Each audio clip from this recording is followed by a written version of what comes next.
होगी 2025 के बजट की। बजट पर चर्चा करेंगे। निर्मला सीतारमण ने अभिभाषण शुरू कर दिया है। क्या कुछ बजट में प्रावधान किया गया है, किन किन वर्गों को सहूलियत मिल रही है, वो सब चर्चा करेंगे। मेरे पास तमाम आंकड़े हैं। सबसे पहले मैं आपको बता देती हूँ कि केंद्रीय वित्त मंत्री निर्मला सीतारमण लगातार 8वीं बार बजट पेश करने जा रही है। बजट पेश कर रही है लगातार 8वीं बार उनका ये बजट है। और बजट में सबसे पहले तो महाकुंभ में जो भगदड़ मची थी उस पर विपक्ष ने हंगामा तेज किया, लेकिन बाद में निर्मला सीतारमण ने बजट पेश किया। विपक्ष हालांकि उससे पहले चला भी गया था, लेकिन बाद में वापस लौट आता है। ये मैं शुरुआत से शुरू कर रही हूँ कि किस तरीके से बजट पेश हुआ। सुबह की तस्वीरें दिखाने का मकसद है आप सभी को। और वित्त मंत्री ने कहा है कि हमारा जो फोकस है वो रहेगा ज्ञान पर। अब देखिए, ज्ञान को अलग अलग स्पेल करते हैं, GYAN। सबसे पहले यहाँ पर ज्ञान का जो मतलब बताया जा रहा है कि मतलब है गरीब, युवा, अन्नदाता और नारी। इन चारों पर फोकस किया जा रहा है इस बजट 2025 में। और अभी तक अगर बात की जाए तमाम वर्गों की, किस किस पर फोकस, सबसे पहले तो देखिए बीते दिन भी बात की थी कि किस तरीके से जो एक आम मिडिल क्लास फैमिली है उसके लिए बजट में कुछ प्रावधान होगा, लेकिन अभी तक इसका तो जिक्र नहीं देखा जा रहा है। किसानों के लिए और बिहार के लिए बड़ी सौगात है। हालांकि चुनाव भी नजदीक है, ऐसे में ये एक तरह से रहता ही है, जब चुनाव नजदीक होते हैं तो उनके लिए बजट में ज्यादा प्रावधान होते हैं, तो उस नजर से भी जनता देख रही है।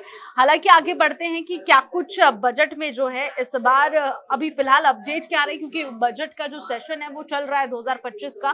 देखिए, निर्मला सीतारमण के बजट में इनकम टैक्स पेयर्स को बड़ी राहत मिली है और इसी के साथ ही अब सालाना 12 लाख रुपए तक की जो इनकम है उस पर कोई भी टैक्स नहीं लगेगा। तो यहाँ पर आप चिंता मुक्त हो जाइए, 12 साल के लिए कोई भी टैक्स नहीं लगेगा। सालाना 12 लाख रुपए तक की इनकम, जिसकी सालाना 12 लाख रुपए की इनकम है, उनके ऊपर टैक्स नहीं लगेगा।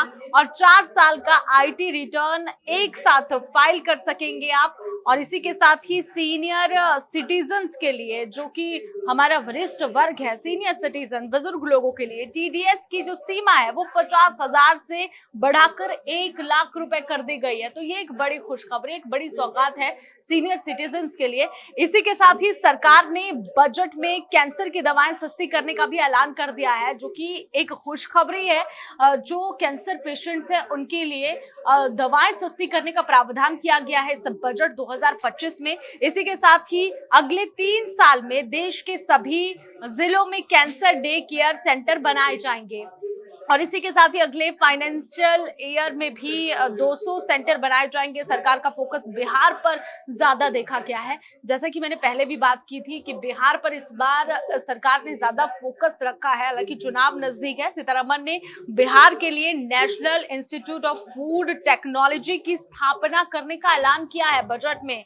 और साथ ही राज्य में IIT का विकास होगा, मखाना बोर्ड, और इसी के साथ ही 3 नए एयरपोर्ट्स बनाए जाएंगे। यहाँ पर एयरपोर्ट्स की भी सुविधा दी जा रही है ट्रांसपोर्ट के लिए। और साथ ही जो लोग घूमने जाते हैं उनके लिए ये एक बड़ी सौगात हो सकती है। साथ ही बता दें कि बजट में अब तक के बड़े ऐलान कौन से हैं। देखिए, बहुत सी बजट में बहुत सी बातें हैं, काफी देर से अभिभाषण चल रहा है निर्मला सीतारमण का। अब देखना होगा कि मेन बातें क्या है, वो मैं फिल्टर करके आपको बता देती हूँ फटाफट से। न्यू इनकम टैक्स बिल अगले हफ्ते लाया जाएगा। इस डायरेक्ट टैक्स डिपार्टमेंट के बाद में जो है बताई जाएगी आगे की बातें। इसी के साथ ही वरिष्ठ नागरिकों के लिए TDS की सीमा 50,000 से 1 लाख कर दी गई है, जो कि मैंने आपको बता दिया है। इसी के साथ ही इनकम टैक्स जो फीलिंग की जो सीमा होती है वो 2 साल से बढ़ाकर अब 4 साल कर दी गई है। और साथ ही कैंसर की दवाएं सस्ती होगी। पिछले 4 साल का IT रिटर्न एक साथ आप फाइल कर सकेंगे। साथ ही अगले 6 साल में मसूर, तुअर जैसी दालों की पैदावार बढ़ाने और उसकी पैदावार को बढ़ाने पर फोकस किया गया है सरकार के द्वारा। साथ ही कपास की पैदावार बढ़ाने के लिए 5 साल का मिशन रखा गया है और इसमें देश का कपड़ा उद्योग मजबूत होगा। और इसी के साथ ही जो भारत में बनने वाले कपड़े हैं वो सस्ते होंगे, कि ये भी बड़ी सौगात दे दी गई इस बजट में। जो भारत में कपड़े बनेंगे, आप ब्रांडेड भी कपड़े हैं तो वो भी आपको काफी ज्यादा छूट उस पर मिल जाएगी, सस्ते वो बेचे जाएंगे। किसानों की बात कर लेते हैं। किसान क्रेडिट कार्ड पर कर्ज की जो लिमिट है वो 3 लाख से बढ़ाकर 5 लाख होगी। और इसी के साथ ही बिहार में मखाना बोर्ड बनाया जाएगा जिसमें छोटे किसानों और व्यापारियों को फायदा मिलेगा। साथ ही जो छोटे उद्योग है उसे विशेष क्रेडिट कार्ड, पहले साल 10 लाख कार्ड जारी होंगे। पहले ही साल में 10 लाख कार्ड क्रेडिट कार्ड के लिए जारी कर दिए गए हैं। और साथ ही MSME के लिए लोन गारंटी जो है वो कवर करने के लिए 5 करोड़ से बढ़ाकर 10 करोड़ कर दी गई है। और इसी के साथ ही 1.5 लाख करोड़ तक का जो कर्ज है वो भी मिलेगा।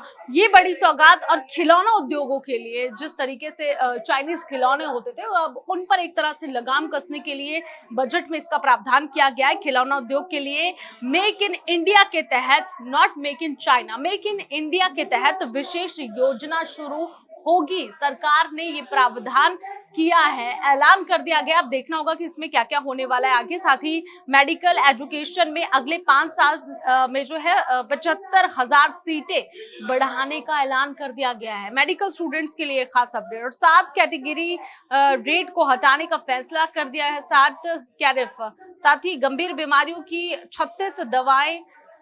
देखिए बहुत सारी अभी लगातार जो है अपडेट आ रही है क्योंकि भाषण अभी जारी है। इसी के साथ ही और भी कई अपडेट सामने आएगी। फिलहाल मोटी मोटी अपडेट मैंने आपको बता दी है कि अभी तक क्या कुछ ऐलान किए गए हैं। न्यू इनकम टैक्स बिल अगले हफ्ते लाया जाएगा। इसे डायरेक्ट टैक्स रिफॉर्म के बाद लाया जाएगा। तो देखिए बजट 2025 का बजट है।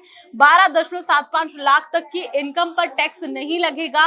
और साथ ही नई जो रिज्म चुनने पर फायदा होगा। 4 साल का रिटर्न एक साथ फाइल आप कर सकेंगे। इस बजट में बहुत सारे प्रावधान ऐसे किए गए हैं जो जनता की सहूलियत के लिए